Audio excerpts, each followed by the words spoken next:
For 7 years, billionaire Julian Croft had spent a fortune trying to buy his son a voice. He'd poured millions into the hands of men who promised miracles, specialists who spoke in cold, clinical terms, and therapists who filled his home with sterile equipment and empty hope. He had built a fortress of silence around his only child, Leo, a boy born into a world he couldn't touch, speak to, or seemingly understand. Leo was a prisoner in his own body, diagnosed with a cruel cocktail of severe autism, paralysis, and a host of other debilitating conditions. Julian believed he was fighting a war against his son's biology. He was wrong. The war had been a betrayal, and the enemy was the very science he had paid to save him. Then, a new housekeeper arrived. She wasn't a doctor or a miracle worker. She was just a woman shattered by her own loss, seeking refuge from the ghosts of her past. But in the suffocating quiet of that gilded cage, she would uncover a secret so monstrous it would tear down the walls of Julian's world and reveal that the boy's silence wasn't a symptom. It was a cage built by the hands of a monster. Before we unravel this devastating truth, do me a favor and hit that subscribe button and give this video a thumbs up. And let us know in the comments where you're tuning in from. We genuinely love to see how far our stories travel. Julian Croft, a man who had once bent global markets to his will, now began every single day with the same ritual of defeat. He would stand before the floor-to-ceiling windows of his Northern California estate, watching the fog crawl through the redwood trees, and whisper the same futile prayer into the cold air. Maybe today. His world, once a whirlwind of boardroom battles, private jets, and the sharp, satisfying clang of success, had shrunk to the 4 walls of his 7-year-old son's room. Leo was his universe, a silent, motionless star around which Julian's own life orbited in a pattern of grim, repetitive duty. The boy didn't speak. He didn't move. His eyes, a deep, startling blue so much like his mother's, rarely seemed to register the world around him. They were like windows to an empty room. Julian spent his hours in a one-sided conversation, his voice a low, gentle murmur against the mansion's oppressive silence. He read stock market reports and classic novels with the same soft cadence, describing the world outside, the feel of the sun, the scent of rain on dry earth, hoping a single word might spark a connection.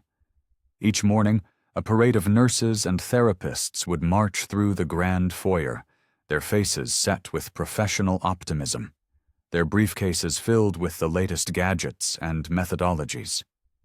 Julian would watch every session, a hawk observing a hopeless hunt. He'd memorize the jargon, question the techniques, and scrutinize the data, searching for the ghost of a signal, a flicker of an eyelid, a twitch of a finger, a hitch in breath. He would replay memories of his late wife, Amelia, her laughter echoing in the halls that were now tombs of quiet. Her absence was a physical weight in the house, and Leo was the only piece of her he had left. All the ferocious love he had for her was now laser-focused on this small, silent boy. Julian had waged a relentless war against his son's condition. He had flown in the world's most renowned neurologists from Zurich, behavioral specialists from Tokyo, and holistic healers from the forgotten corners of the earth. They arrived with their gleaming machines and labyrinthine theories, turning his home into a state-of-the-art clinic. Julian became a scholar of his son's afflictions, devouring dense medical journals and losing himself in the desperate forums of other parents late into the night. He had a custom-built sensory suite installed, a room that pulsed with gentle, shifting lights and ambient sounds from the Amazon rainforest, filled with textures designed to coax a response from a nervous system that had gone dark. Nothing penetrated the void. Noah remained a beautiful, still-life painting of a boy, The experts, one by one, had begun to counsel acceptance. "Adapt to your new reality, Mr. Croft," they'd say, their voices laced with a pity he despised. But Julian refused to surrender. He saw something in the rare moments when Leo's gaze would seem to fix on a dust mote dancing in a sunbeam. He was convinced his son was in there, a conscious mind trapped behind a wall of broken synapses screaming to be heard. He would not give up. Each failed therapy, each expensive dead end, only hardened his resolve.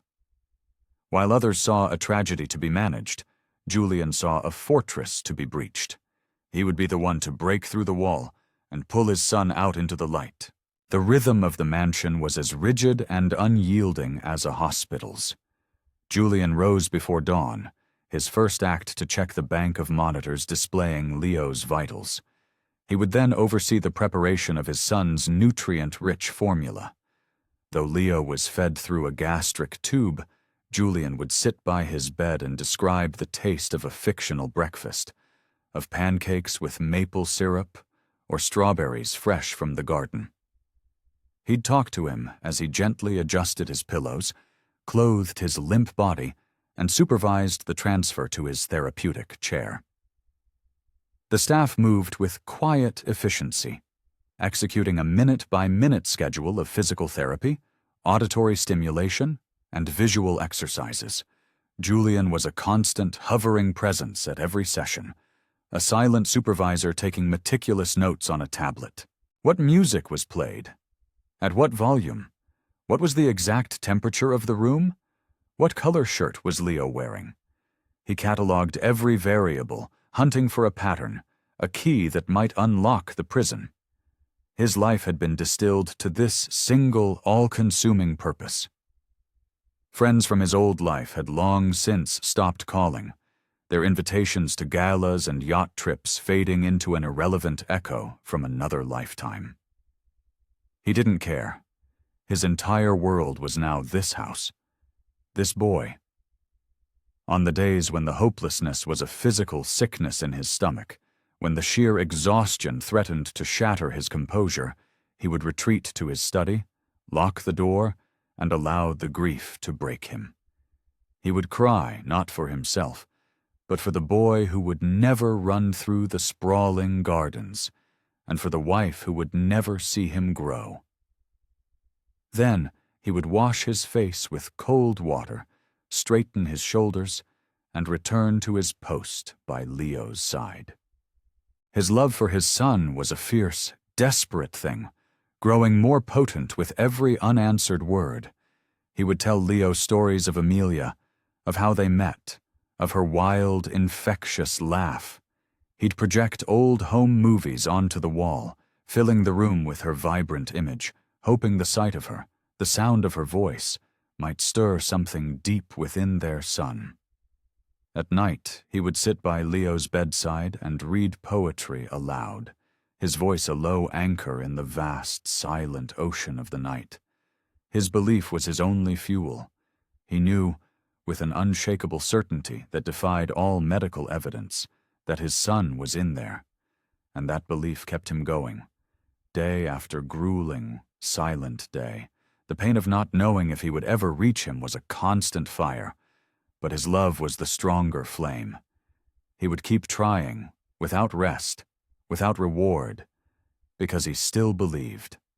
Elena Vance arrived at the Croft estate carrying a single worn suitcase, and a grief so profound it felt like a missing organ.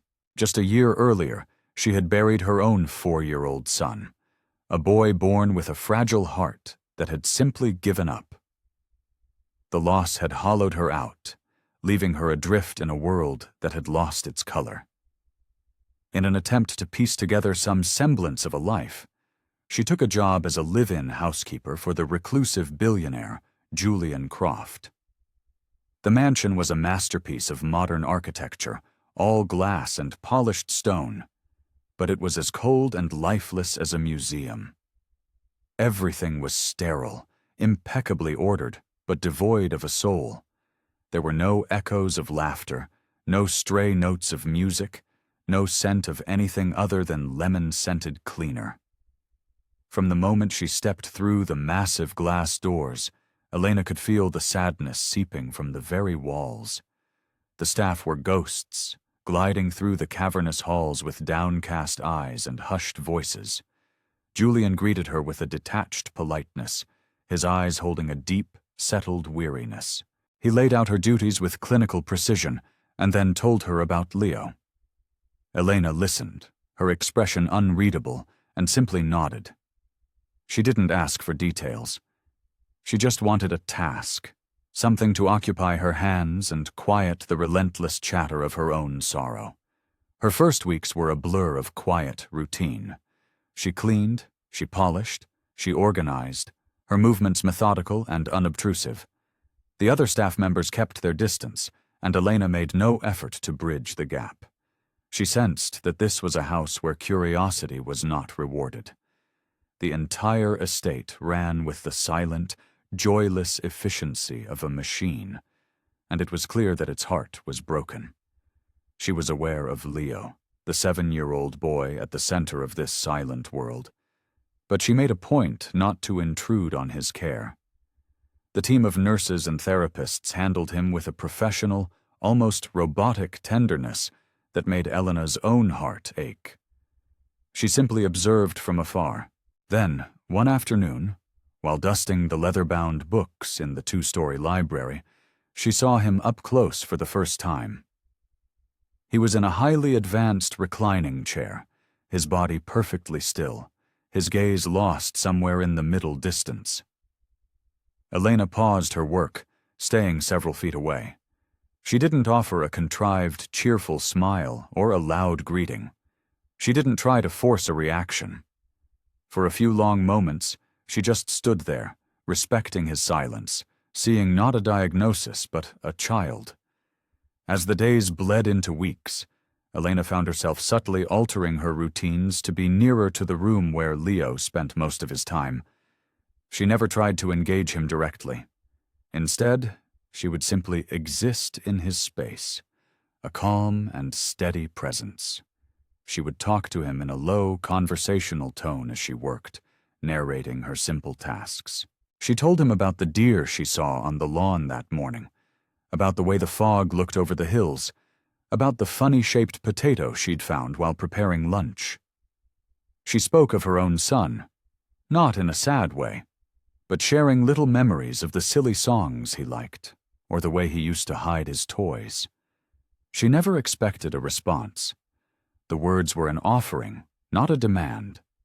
Slowly, imperceptibly at first, the atmosphere in the house began to shift. The coldness in Leo's wing seemed to recede. Elena started bringing small, unobtrusive items with her. A smooth gray stone from the riverbed, a brightly colored autumn leaf, a small wooden music box that played a simple, haunting melody. She never pushed them on him, simply leaving them on a nearby table where he might see them. Julian watched her from the shadows of the hallway, his expression a mixture of skepticism and a flicker of something she couldn't name. He said nothing, but he was watching. Elena's quiet compassion began to have a ripple effect. The suffocating silence of the mansion didn't disappear, but it felt less like a tomb and more like a quiet sanctuary. One rainy morning, while tasked with organizing the long-neglected 3rd floor, Elena discovered a narrow, dust-choked corridor she hadn't seen before. It felt forgotten. At the very end of the hall stood a heavy oak door, left slightly ajar. Peeking inside, she found a storage room, a graveyard of forgotten furniture draped in white sheets. Her eyes were drawn to a tall, imposing cabinet made of dark, almost black wood. Affixed to its doors were old, yellowed labels, the ink faded into illegible scrawls. The cabinet was locked. Elena felt a strange pull, an inexplicable pressure in her chest, but she resisted the urge to investigate further. She backed out of the room, pulling the door gently closed behind her, but the image of that locked cabinet stayed with her, a silent question mark in the back of her mind. In the days that followed, tiny shifts began to occur around Leo. They were so subtle that anyone looking for a breakthrough would have missed them entirely. One afternoon, as Elena placed a piece of soft, worn flannel in his hand, she saw his fingers contract in a barely perceptible twitch. Another time, as she played the soft melody from her music box, he blinked deliberately, twice. Elena didn't react with a gasp of excitement. She didn't summon the nurses to witness the event. She simply offered a small, gentle smile and continued her soft monologue. When Julian happened to be passing by and saw the finger movement for himself, he stopped dead in the hallway. He didn't speak, but Elena saw his eyes, for the first time, fill with a fragile, terrified hope. She continued her patient, unassuming approach. Elena didn't believe in sudden miracles. She believed in the quiet power of presence, of kindness offered without condition or expectation. And perhaps, in a house saturated with frantic effort, that was the only thing that could make a difference. The mansion, once a monument to despair, now held moments of fragile life. The sadness hadn't vanished, but it had made room for something else. Elena didn't have a name for what was happening, but she felt it in her bones. The house was slowly, quietly, waking from a long and terrible dream. The silence remained, but something within it was now breathing. And even the staff seemed to carry themselves with a little less tension, their shoulders not quite so slumped. Julian didn't smile, but his gaze lingered on his son for longer periods. Elena noticed it all, and she kept working, her focus always on Leo. Each tiny, fleeting gesture was a sign that he wasn't as lost as everyone believed. Maybe he just needed someone who wasn't trying to fix him, but was simply willing to be there, in the quiet, with him. Over time, Elena cultivated an almost supernatural awareness of Leo's inner world. She didn't hunt for signs of progress. She simply remained open to them. While the medical team was focused on data points, brain scans, and programmed stimuli, Elena noticed the poetry of his subtle reactions. The way his eyes would dart toward the window when a strong gust of wind rustled the leaves, the minute tightening of his jaw, when a particular nurse with a sharp voice entered the room, the almost imperceptible softening of his brow when the afternoon sun warmed the patch of carpet where his chair sat. These were not milestones to be charted, but communications to be understood. She didn't rush to report these observations. She didn't want to turn Leo into a science experiment, a collection of triggers and responses. Instead, she quietly absorbed the information and adjusted her own presence around him. She learned that he seemed agitated by synthetic fabrics, so she made sure his clothes and blankets were always soft, natural cotton or wool. She noticed he blinked rapidly at sudden, high-pitched noises, so she moved about his room with a deliberate, gentle grace, ensuring her footsteps were soft and her voice was always a low murmur. With each passing day, their bond deepened, a connection woven not with words, but with a silent, shared understanding. Elena began to grasp a fundamental truth that the legion of experts had missed. Leo was most present when nothing was expected of him. The expensive machines, the flashing lights, the insistent clinical voices of therapists. They all seemed to create a kind of sensory static that he couldn't penetrate. But in the quiet, interstitial moments of the day, when the house was simply breathing around him, he would surface. Elena began to subtly alter his environment based on this intuition. She started leaving the windows cracked open, letting the real sounds of the world, the call of a distant bird, the hum of the wind, drift in, replacing the sterile, recorded soundscapes. She moved with a slower, more predictable rhythm. She even began taking Leo to parts of the mansion the staff never utilized for his therapy sessions. His favorite spot became a small, forgotten sunroom at the back of the house, where an ancient wisteria vine crawled up the glass, dappling the light. There, with no pressure and no agenda, he would blink more frequently. His fingers would uncurl, and on one remarkable afternoon, he turned his head, a slow, deliberate motion, toward the garden. Elena didn't cheer. She didn't call for Julian. She just sat with him, sharing the moment, her quiet presence a silent affirmation. Their connection wasn't built on the metrics of recovery, but on the simple, human act of being with another person. Elena spent hours near Leo, not to teach or to cure, but simply to share the space. Sometimes she would read her own book in a chair beside him. Other times, she would hum a quiet, tuneless melody as she polished the wooden furniture. He never responded in a way a doctor would record, but his body was no longer an inert object. His gaze would sometimes track her as she moved about the room. When she placed a smooth, cool stone in his palm, he would hold it for a few seconds longer than the week before. It was enough. It told her that someone was home, not trapped, not gone, just listening from a very deep, quiet place.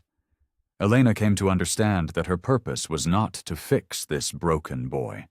It was to create a sanctuary for him, a space free from the tyranny of expectation, a space where his profound silence was not seen as a failing, but as a part of his being. One afternoon, while working in the mansion's large, sunlit laundry room, the unthinkable happened. Elena was sorting a basket of warm towels, her mind wandering. Leo was sitting in his chair nearby, a silent companion as he often was now. The rhythmic thrum of the dryer was a soothing background hum. Preoccupied, Elena fumbled a towel and bent to pick it up. As she straightened, without thinking, she made a comically exaggerated face of surprise, a silly habit she'd had with her own son. A sound split the air. It was short, breathy, and utterly foreign in this house. A laugh. Elena froze, her heart hammering against her ribs. She looked at Leo. His lips were parted in a nascent smile, his eyes crinkling at the corners. It wasn't a random spasm. It was real. She didn't scream or cry out. A slow, wide smile spread across her own face, and she simply smiled back. She sat down on the floor beside him, picked up another towel, and continued folding, her voice soft and even as she resumed her one-sided conversation. Later that afternoon, after she'd put away the last of the folded clothes, Elena was shaking out a heavy bath sheet when a small, stiff tag fell from its folds and fluttered to the floor. It wasn't a clothing label. It was a small, laminated tag, the kind used for identification at institutions. The name of a clinic she had never heard of was printed on it in stark black letters. Elena picked it up, her brow furrowed. The clinic's name was not on any of the approved lists of therapists or hospitals she'd seen. It felt old, out of place. Her mind raced with questions. Was this from an earlier, failed treatment? Something Julian had never mentioned? She tucked the tag into the pocket of her apron, a seed of unease planting itself in her mind. As she was finishing up, she heard the soft whir of Leo's chair behind her. A nurse was guiding him, but something was different. Leo was looking directly at her. His gaze was focused, engaged, not the vacant stare she was used to. Elena stopped what she was doing and knelt to his level. She smiled, and he offered another small, hesitant smile in return. It was smaller than the one that had accompanied his laugh, but it was just as genuine. Elena felt a profound shift in that moment, a sense of something deep within Leo finally pushing its way toward the surface. It wasn't because of a machine, or a schedule, or a data chart. It was because someone had finally stopped trying to force a response and had simply been present, patient, and kind. She smiled wider, stood, and welcomed him further into the room as if it were the most ordinary thing in the world. The mysterious tag temporarily forgotten, her focus entirely on the small, smiling boy before her. It was a perfectly ordinary afternoon, the sun slanting through the high windows of the laundry room, illuminating dancing dust motes. Elena moved with a practiced, unhurried grace, folding a mountain of freshly dried linens, the warm, clean scent filling the air. Leo was with her, seated in his wheelchair, his presence now a familiar and comforting part of her daily rhythm. Over the past few weeks, these shared, simple moments had become their ritual. He seemed to find a quiet fascination in the textures of the fabrics, sometimes running a soft towel across the back of his hand, his eyes following the crisp lines as she folded. She never pushed for more. Today, he seemed particularly alert, his gaze tracking her every movement. She held up a brightly colored t-shirt, giving it a gentle shake. "This one's cheerful, isn't it?" she asked, her tone light. Leo's eyes remained fixed on the shirt, his silent attention a form of answer. As she worked, she kept up a stream of casual chatter, a habit that had become second nature. Her voice was warm, almost playful. "You know, I sometimes wonder," she mused with a small smirk, glancing from his small frame to the large, industrial-sized washing machine beside them. "If you'd even fit inside that thing." She gestured with her chin toward the open, circular door of the machine, the comment a throwaway piece of silliness, not expecting a response. To her astonishment, Leo's face broke into a wide, unrestrained grin, his eyes lit up with genuine mirth. Then, with a sudden, uncoordinated burst of intention, he began to maneuver his chair, his small hands pushing clumsily at the wheels until he was right beside the machine. He leaned forward, and with a soft giggle, he gently rested his head against the cool metal rim of the open door. He didn't speak, but he let out that same soft, breathy laugh she had heard only once before. Elena blinked, a wave of stunned joy washing over her. "Oh, you think so? You think you could curl up in there?" she said, her own laughter bubbling up, loud and clear and full of life. The moment was so simple, so absurdly normal. It was a fragment of the childhood he had been denied. Elena knelt beside him, still chuckling, her heart feeling impossibly full. Leo, encouraged by her reaction, leaned into the machine again, his small shoulders shaking with silent laughter. This was not a conditioned response. This was pure, unscripted joy. She reached into the basket, pulled out a fluffy white hand towel, and playfully draped it over his head like a turban. "A laundry crown for the king of the castle," she declared with a grin. Leo laughed again, a series of soft, happy puffs of air. His body was still largely uncooperative, but his face was a beacon of expression. It was in that exact moment that the door from the main hall swung open. Julian Croft stood on the threshold, his briefcase in hand, his tie loosened from a long day of meetings. He had been walking toward his study, but had been stopped short by a sound he hadn't heard within these walls for 7 years. The sound of genuine, carefree laughter. He had followed it, his heart pounding a strange, unfamiliar rhythm. And now he stood, frozen, taking in the scene before him. Elena, his quiet, unassuming housekeeper, was sitting on the floor, her face alight with joy. And his son, his silent, unreachable son, was leaning playfully against the washing machine, a towel askew on his head, smiling and laughing. There was no therapist present, no sensory equipment, no carefully orchestrated session. There was just this raw, impossible moment of pure happiness. Richard didn't move for a long count of seconds, his mind struggling to process the image. He had spent a fortune chasing this very thing. And here it was, happening spontaneously in the laundry room. Elena looked up, her smile faltering for a beat as she saw him, unsure how he would react. But then she saw his face. His eyes weren't filled with confusion or anger. They were wide with a profound, earth-shattering shock and glistening with unshed tears. He looked from Leo to her and back again, then took a slow, hesitant step into the room. "He's laughing?"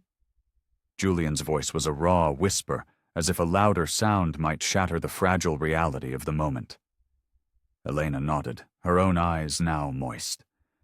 "Yes," she said softly. "He is." A heavy silence descended, but it was not the empty, aching silence of before. This silence was thick with meaning, with years of pent-up hope and pain. For the first time, not as a caregiver or a supervisor, but simply as a father, Julian walked over and crouched down beside his son. He looked at Leo, whose face still held the ghost of a smile, his eyes shining with a light Julian had never seen before. This was not the boy he had left that morning. Something fundamental had shifted. Julian reached out a trembling hand and gently touched Leo's arm. "Hey, buddy," he whispered. Leo didn't speak, but he didn't flinch away.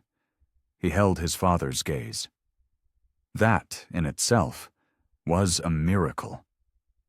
Elena quietly stood and moved to the other side of the room, giving them their space, instinctively knowing this was a sacred moment between father and son. Julian remained there, kneeling, his hand on his son's arm, simply absorbing the reality of what he had witnessed. He looked around the mundane room, at the piles of laundry, the humming machine, and the quiet woman who had somehow achieved what millions of dollars and an army of experts could not. That image, his son, crowned with a towel, smiling by a washing machine, was burned into his memory forever. It was the first time he had ever seen his son truly, uncomplicatedly happy. In the days following the laundry room episode, a subtle but undeniable transformation began in Leo. It was as if a switch had been flipped deep within him, allowing a slow trickle of light into a long, darkened room. He seemed more present, more attuned to the world. His eyes began to track movement with greater consistency. The touch of a new texture against his skin would elicit a faint but definite flutter of his fingers.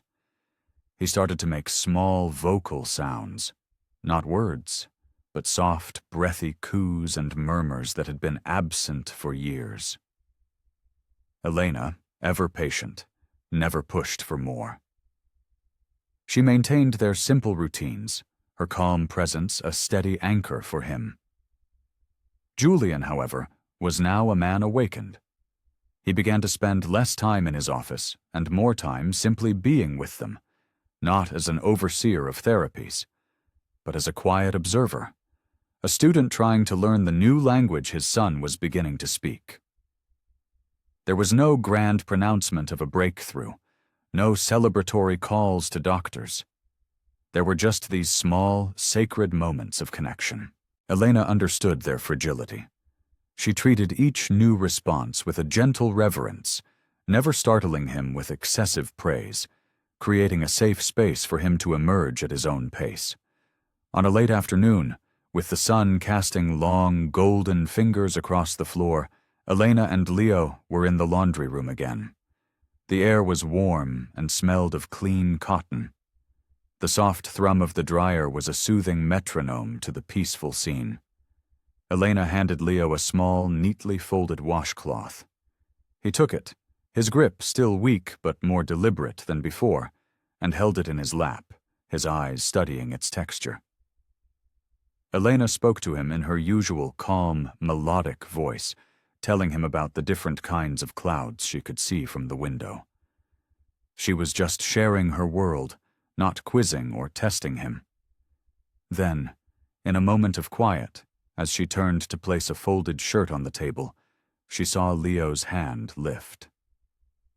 Slowly, tremulously, he pointed toward the large pile of unfolded bath towels. Elena stopped, her heart giving a sharp kick.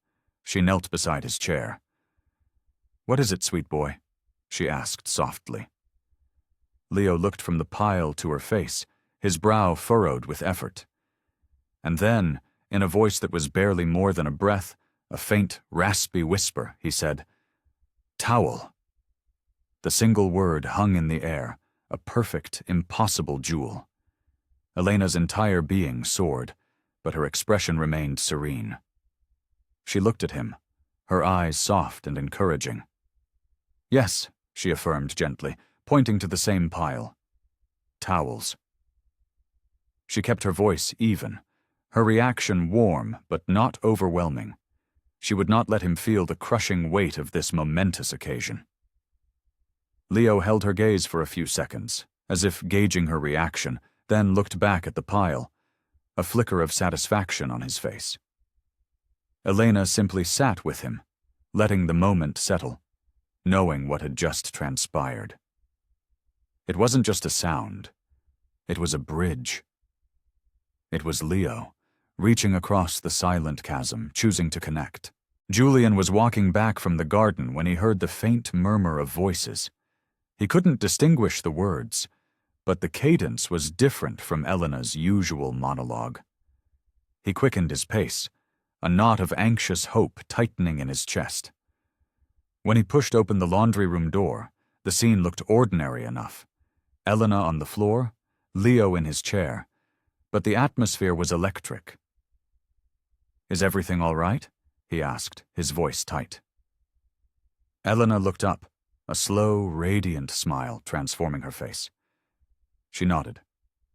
"Yes, he said something."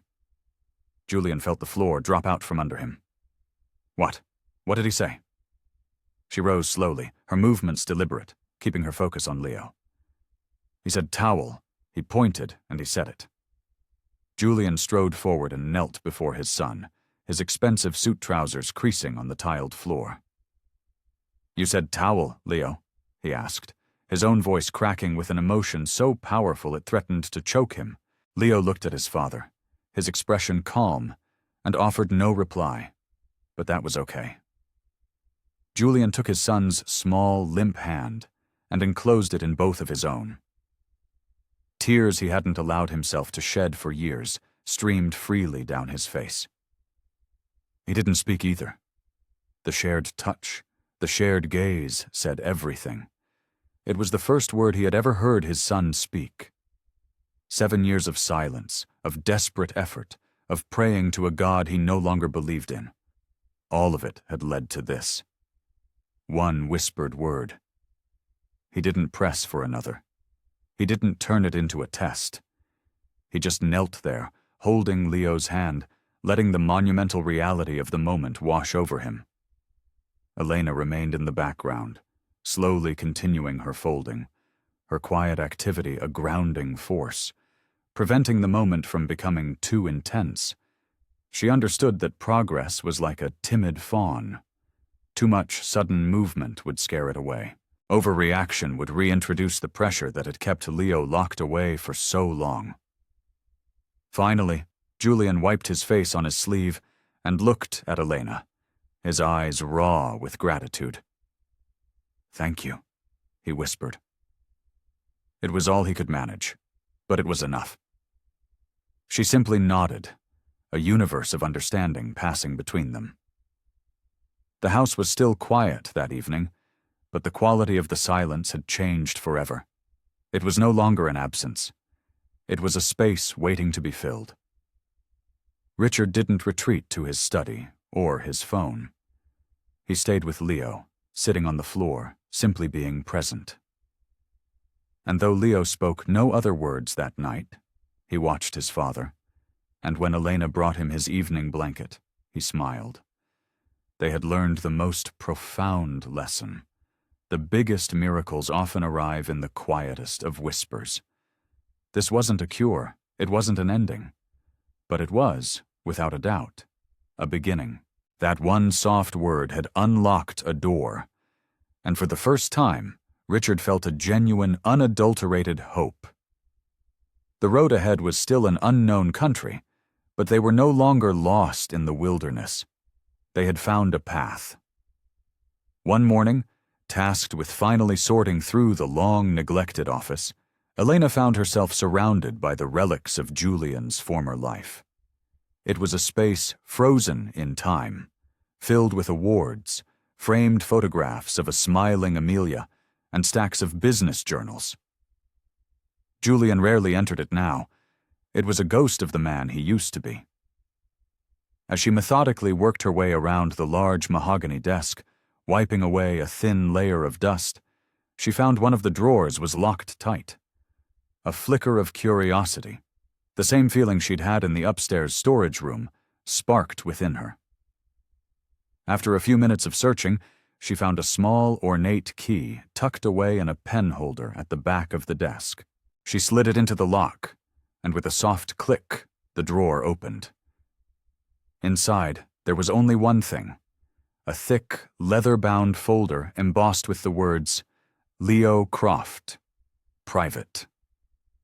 Her hands hesitated for a moment, a sense of trespassing warring with a deeper, protective instinct.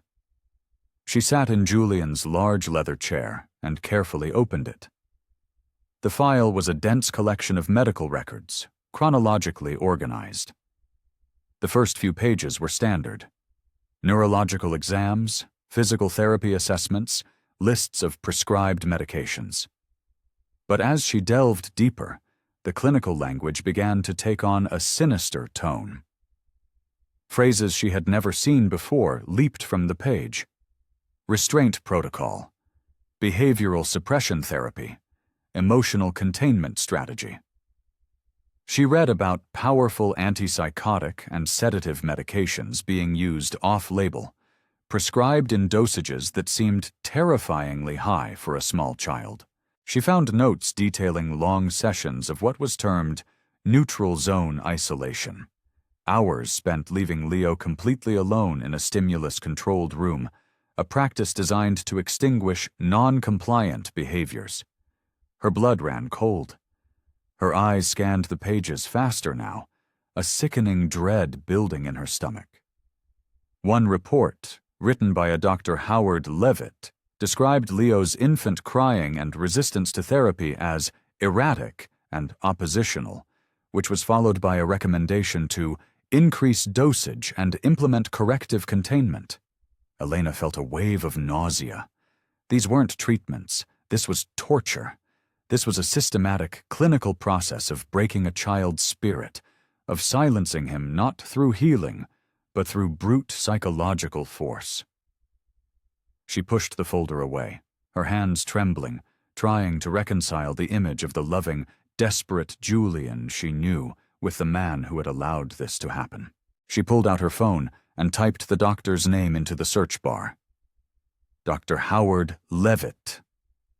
The name was vaguely familiar. It didn't take long to find out why. The search results were a horrifying tapestry of parent forums, buried news articles, and formal complaints filed with medical boards. Story after story echoed the same chilling language from Leo's file. One mother wrote a harrowing account of how her autistic daughter was kept in isolation for weeks at a time. Another father described the aggressive use of sedatives that had left his son a zombie, emotional suppression, response inhibition. It was a pattern, a horrific, predatory pattern. The weight of the truth settled on Elena like a physical blow. Leo's condition, his profound silence, his stillness, his emotional distance, it all clicked into place in the most monstrous way imaginable. It wasn't just the result of his initial diagnoses. It may have been a direct result of the trauma inflicted upon him by these so-called treatments. His silence wasn't an inability to speak. It was a defense mechanism. A shield. He hadn't been unable to connect. He had been taught not to. Elena looked back at Leo's recent progress. The laughter, the first word, the trust he had shown her, and realized the incredible courage it must have taken for him to emerge from that darkness. She carefully closed the folder, her mind reeling. Had Julian known the full extent of this? Had he read these reports? Or had he simply trusted the man with the pristine white coat and the confident promises? Had he been so blinded by his own grief and desperation that he'd looked the other way? This knowledge was a ticking bomb. Elena spent the rest of the day in a daze, her movements automatic, her mind racing. She couldn't just confront Julian blindly. The revelation could shatter him completely. But she couldn't keep it a secret. Leo's silence had a new, terrifying meaning. Behind the medical diagnoses and expert opinions, there was a story of fear. A fear that had been systematically instilled in him by the very people paid to help. Elena felt a surge of cold, protective anger. Anger at the doctor, at a system that allowed such predators to thrive, but above all, a fierce, primal need to protect Leo. He had started to trust her, to step out into the light. She now understood just how much darkness he was stepping out of. It wasn't just therapy that had failed him. It was the fundamental trust between healer and patient, between father and son. That night, Elena locked the folder back in the drawer, but kept the key. She needed to think, to plan. This truth had to be handled with surgical precision. She made a few discreet copies of the most damning reports with her phone, and then walked to Leo's room. He was lying in bed, his eyes open, watching the shadows on the ceiling. She sat beside him and took his hand. "You are so brave," she whispered, her voice thick with emotion. "I'm so sorry. You're safe now?" Leo didn't respond, but his fingers curled ever so slightly around hers. Elena stayed there for a long, long time, the terrible secret a heavy weight in her heart. She now saw the full truth. Behind the boy's silence was not a void, but a wound. Elena knew the confrontation had to be deliberate, a controlled demolition rather than a reckless explosion. She waited for an evening when the house was settled, when the day's routines were done, and Leo was peacefully asleep. She found Julian in his study, staring out at the darkened landscape, a glass of whiskey untouched on his desk. She asked him to come to the office, and he followed, a quizzical look on his face. She didn't waste time with pleasantries. She placed the leather-bound folder on the polished surface of the desk between them, opened it, and slid the first report in front of him. Her voice was low, steady, and devoid of accusation. She didn't need to raise it. The words on the page screamed for themselves. She read sections aloud, her finger tracing the cold, clinical phrases. Behavioral suppression. Corrective containment. Dosage increased to inhibit emotional response. Julian sat frozen, his face draining of color. Elena continued, laying out the other reports, then the printouts from her own research, the testimonials from other families, the news clippings about formal complaints against Dr. Levitt. When she finished, a chasm of silence opened in the room. Julian stared at the papers, his hands clenched into white-knuckled fists on his lap. For a long time, he said nothing. Then, he slowly leaned forward, rested his elbows on the desk, and buried his face in his hands. A ragged, broken sound escaped his lips. "I trusted him," he whispered, his voice muffled. "I paid him millions. I signed every consent form he put in front of me." His voice cracked. I thought I was doing everything I could to save him." He looked up at her, his eyes red-rimmed and hollowed by a dawning horror. "What have I done? How much of his silence did I pay for?" Elena didn't offer false comfort or easy absolution. Instead, her voice was firm. "We can't change what was done," she said, "but we can make sure he is never allowed to do it to another child." That was the spark Julian needed. The guilt didn't paralyze him. It ignited him. The titan of industry, the man who bent the world to his will, resurfaced from the fog of grief.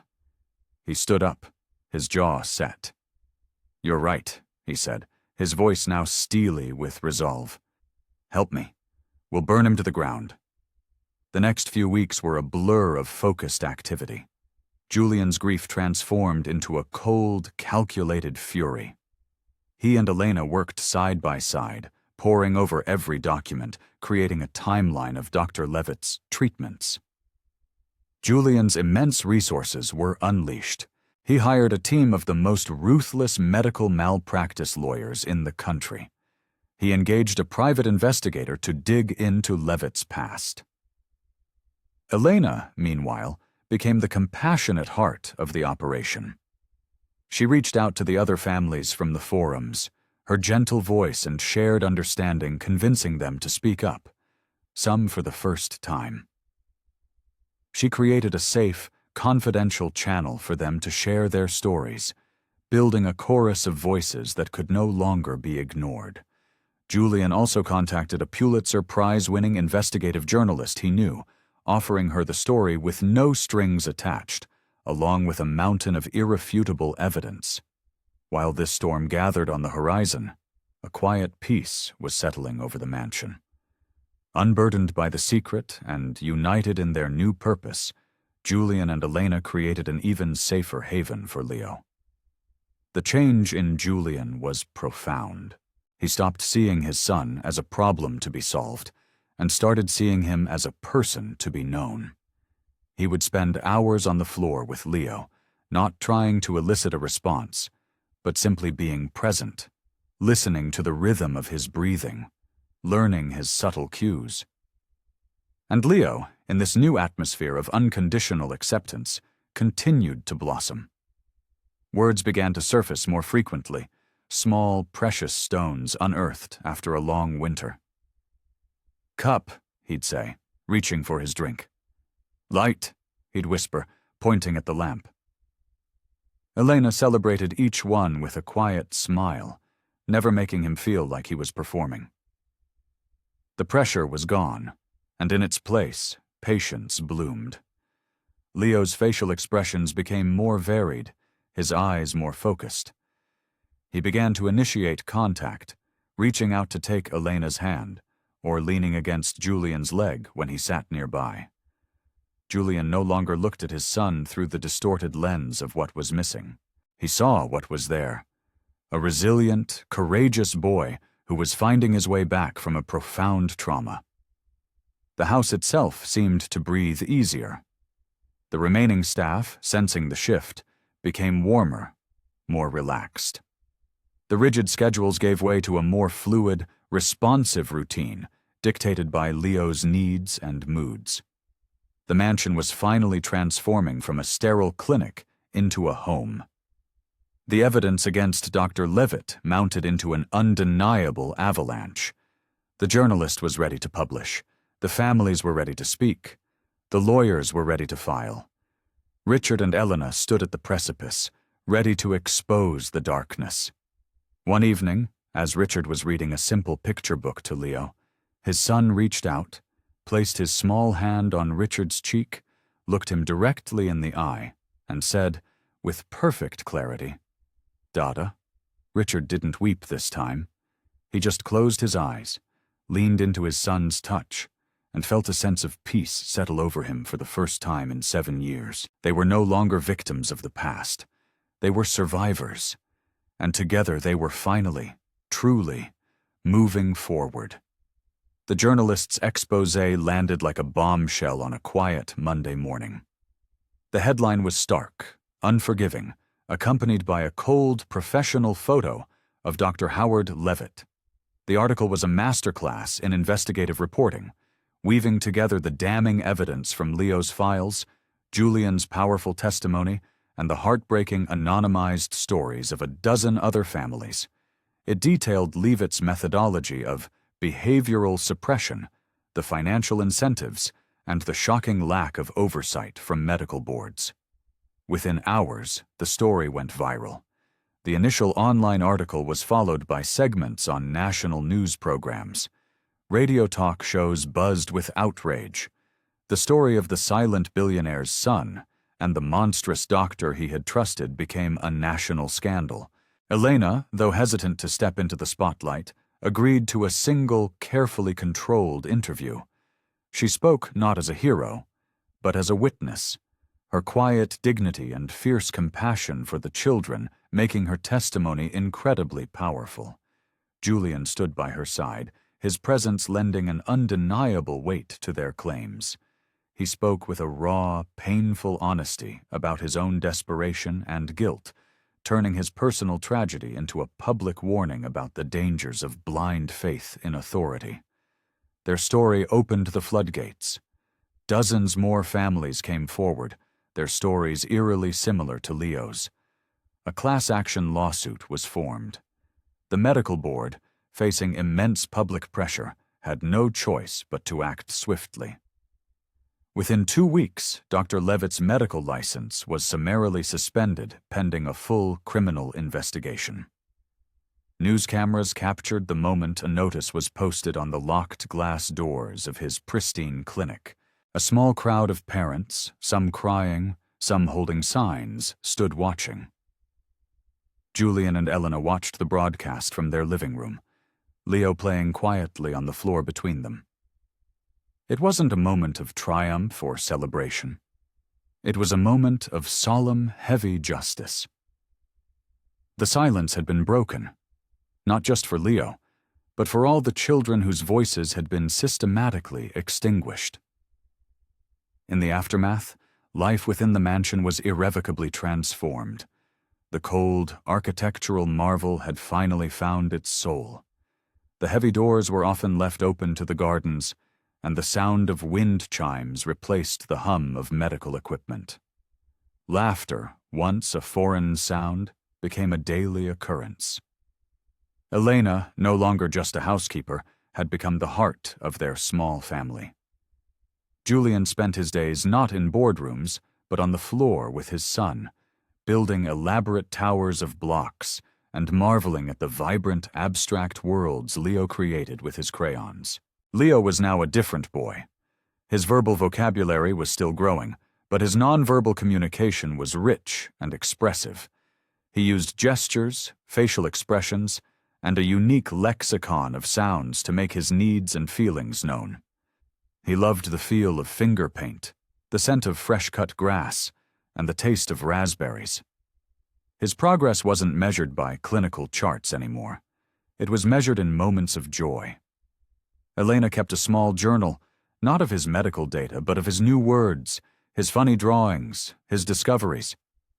One afternoon, Elena was tidying up the art supplies when Leo, who had been watching her intently, held up a piece of paper. On it were 3 crudely drawn stick figures, one tall, one medium-sized, and one small. They were all holding hands. "Us," Leo said, his voice quiet but clear. Elena's heart swelled. She knelt beside him and studied the drawing. The small figure had a wild halo of orange crayon, Leo's favorite color. The medium figure had long, flowing lines for hair. The tall figure wore what looked like a square jacket, just like Julian often did. "That's us?" she asked, her voice thick. Leo nodded once, a proud smile on his face. Just then, Julian walked in. He stopped, his gaze falling on the simple drawing. He didn't speak for a long moment. Then he came and sat on the floor with them. "Can I keep this one?" he asked softly. Leo smiled his assent and handed the paper to his father. That simple drawing articulated a truth they had all come to feel, but had never said aloud. The past was not erased. Julian would forever live with the knowledge of the choices he'd made.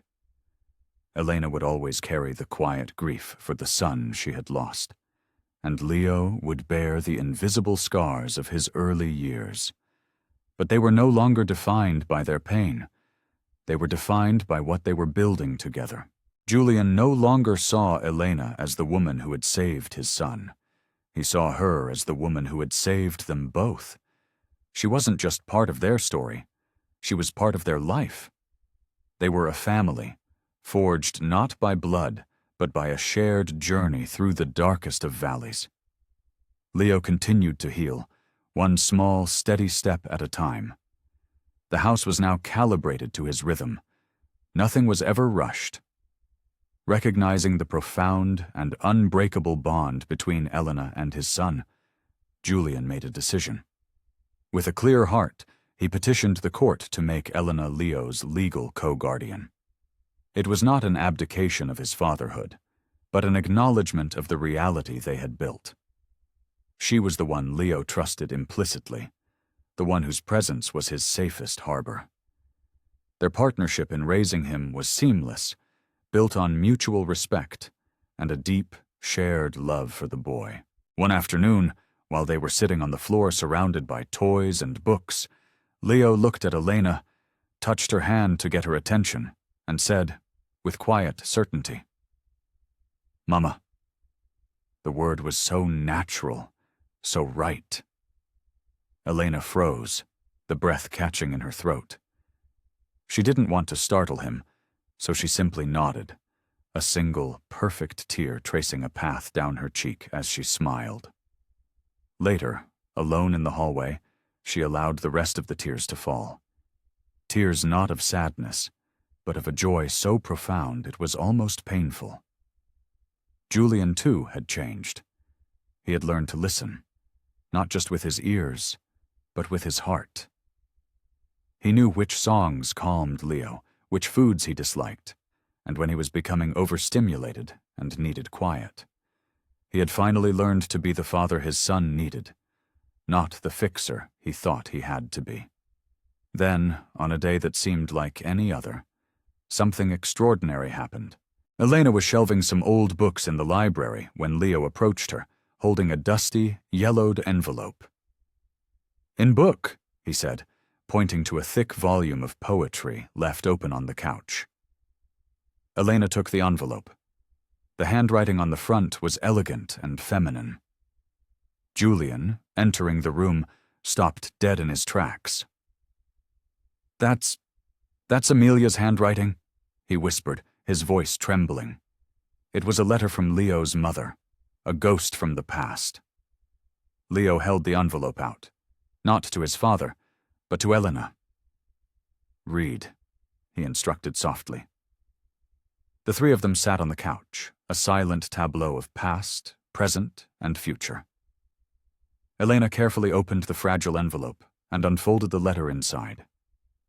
Julian sat beside her, holding his breath, and Leo leaned against her arm, his small body a warm, comforting weight.